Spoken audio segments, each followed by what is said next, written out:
Yeah, dear student, welcome back to the business study class, and our chapter going on is chapter 8, that is issue of share capital or accounting for share capital.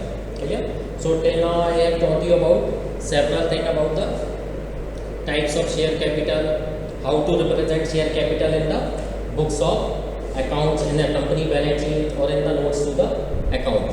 Clear? And I also taught you about the reserve capital and capital reserve. Clear? Reserve capital is to be called up only in case of winding up, while capital reserve is created out of the genuine capital profit of the company, like sale of land, sale of machinery, any patent, copyright, etc. So, as we are studying accounting for share capital or issue of the shares, it is very much necessary to understand the format of balance sheet. Clear? So, this is the format of company's balance sheet. Though I have written 3 points only, it is given on page 8.15 in your book. Clear? So this is given according to the schedule 3rd part 1 of the Companies Act 2013. See, student, about this subject is governed by respective law, so we have to strictly follow this format. We can't alter the format of this balance sheet. We have to strictly follow this thing. Okay? So today we are studying just 3 points, or if required we study more also. So first is equity and liability. Equity and liabilities. Equity I have already taught you. Equity towards your business and towards your owner. This we studied last year. And liabilities. So first is shareholder funds. Shareholder funds comprises of 3 things over here. That is share capital, reserve and surplus, and money received against share warrants. Okay? Now what is share capital? That I have already let you know in the last 2 classes. We are dealing with the share capital only. Clear? Now share capital consists of 2 things. Share capital consists of 2 types. That first is equity and another is preference. Clear? So equity and preference, this you have already studied in source of the finance business study. Chapter 8 you have already, chapter 7 already studied types of share capital. Equity, they are the real owners of the company, but they are like loan provider. So that's why they carry the fixed rate of interest against, for example, 10% preferential or something like that. They are the real owners of the company. Preferential, as the name suggests, they will get preference in terms of getting the dividend or return on investment, and in case of winding up, they will get preference in payment. Equity shareholder will get the payment afterwards. Clear? This is the basic difference. If it is dividend, preference shareholder will be given preference, equity will get afterwards. Similarly, if company is going into the liquidation or winding up, preference shareholder will first get the payment, and afterwards, if anything left, then equity shareholder is get. So that is the type of capital. Clear? At the same time, I have told you how capital is represented in your balance sheet or notes to the account. That is nominal, registered, authorized capital.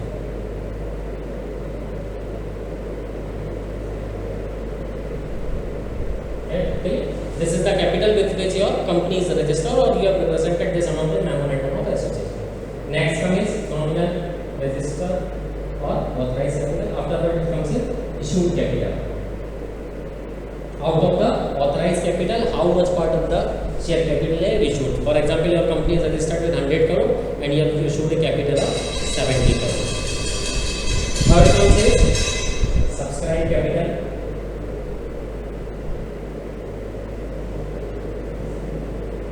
Means out of the capital you have issued to the public, how many shareholders or the applicant have applied for the shares in your company. So that capital is called subscribed capital. Subscribed capital is again of 2 types. Fully paid. Okay, fully paid means you have issued 70 crore of rupees as issued capital, and public has applied for the full 70 crore. Not a single penny is left to be recovered. That is called subscribed and fully paid up. But another term is there, subscribed but not fully paid up.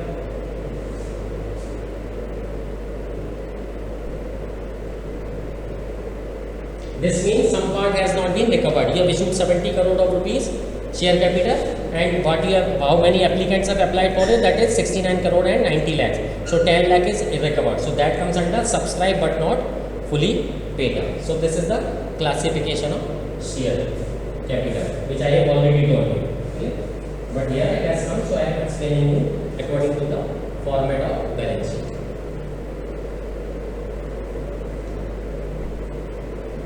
Okay.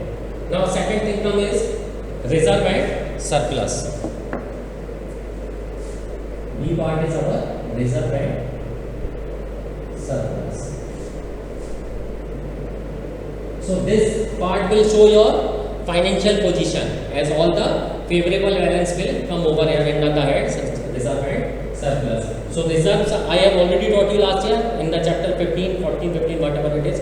Provision and reserve. Provision are created for the liabilities which are known but exact amount is not known. So for that purpose we create provision for depreciation, provision for bad debt, bad and doubtful debts. Okay? Reserves are created to strengthen the financial position of the company. So what comes under reserve? Reserve is general reserve, capital reserve. Okay? In the next chapter we will study the securities premium reserve.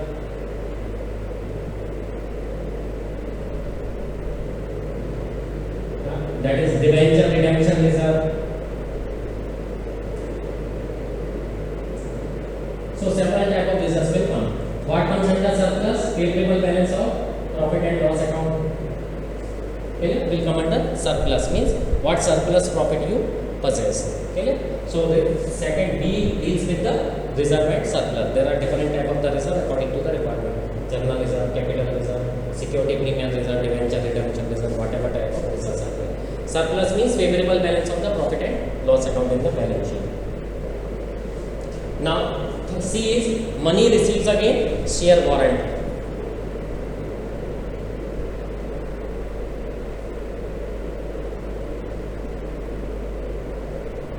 What is money received against share warrant? So share warrants are the instrument that show the holder of the same has ownership like the share of the company. Share warrants are like normal instrument of holding the ownership of the share. But the condition is that if person is having share warrants, if the holder of the certificate will get the payment.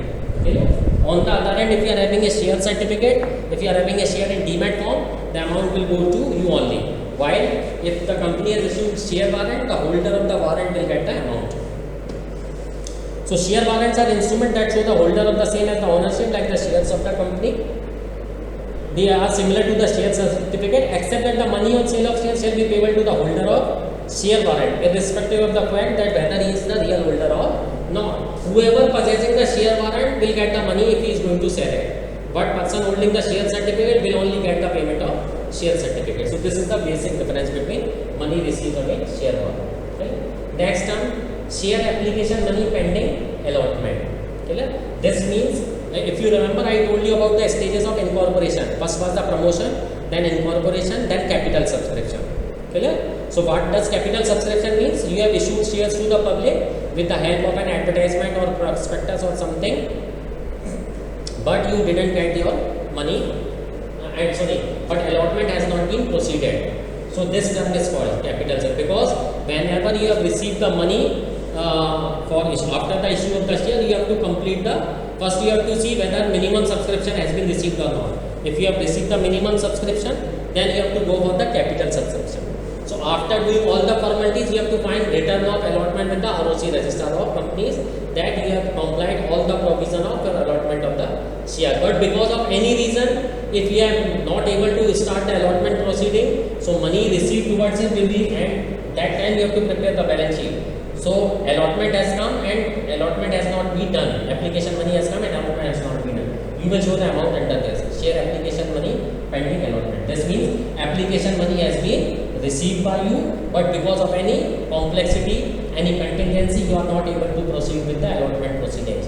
So that thing is called share application money pending allotment. This is a new term introduced in 2013 Amendment Act.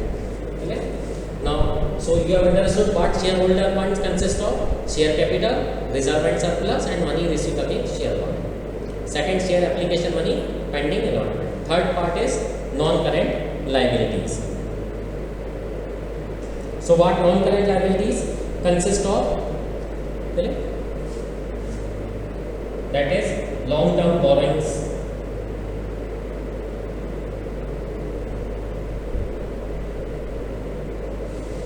long terms borrowing. So what comes under it? Long terms borrowing are like debentures, means you have taken for 20, 25 or 30 years. Loan from FIIs, financial institutions, state government or central government financial institution, IDB, Industrial Development Bank, or loan from corporate banks. So these comes under long term borrowing. Clear? Next is deferred tax liability. Deferred tax liability.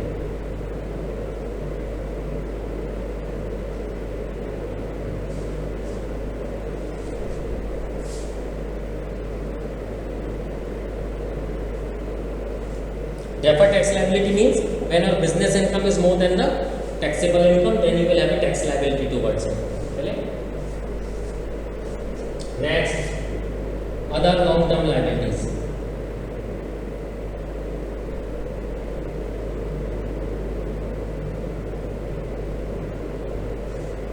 Other long-term liabilities, you have taken some other type of loan, any patent you have taken, whatever liabilities there on, that comes under other long-term liability. Next is long-term provision.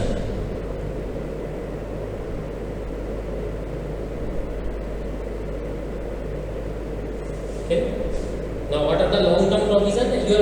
What I told you about the provision means provision are created for a liability which is known but exact amount is not known. So, provision for depreciation, provision for taxation, these are comes under long-term provisions.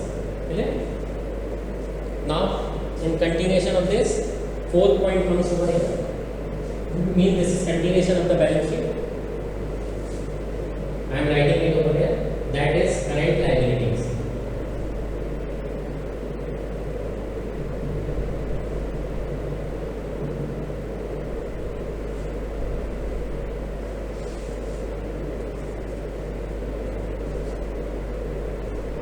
Okay. What comes under current liabilities? This you have already studied.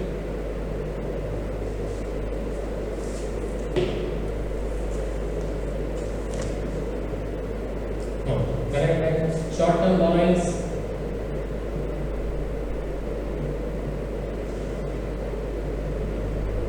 short-term borrowings, what comes under it? Bank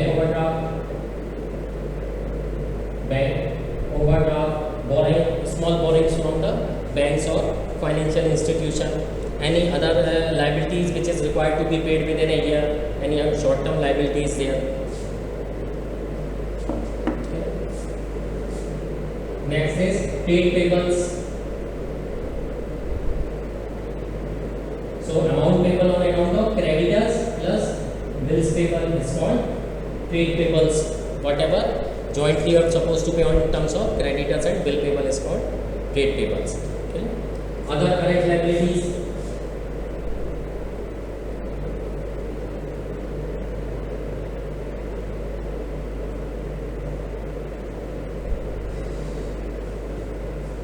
Any other type of the liabilities beyond this thing is called other current liabilities payable on account of the business is called other current liabilities. Okay. Next is short-term provisions.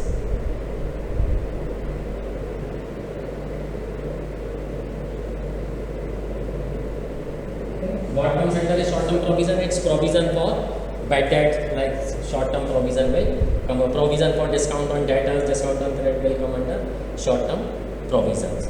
Okay. So I hope today I will teach you liability part only, clear? Because this is more than sufficient because it's totally a new concept. So you will find it little bit difficult to understand it, though I have explained it. And in the next live class I will explain this again. Don't worry for that. But before this you should have thorough study of the chapter. Without thorough study of the chapter, it is not possible to understand because Finance Act is involved in it. Every year it is, sometime it's get changed. Right now it's 2013 amendment is going on, and it might request to you, all of you, to buy the new book of the company account. Don't go for older edition, because if any change might have come, that you will not come to know if you are studying the older version. So liability side of the balance sheet is completed from my side. I will tell you further more detail. First you go through this much of the account so that you can understand easily. Thank you. Happy Radhe. In the next class we will study assets.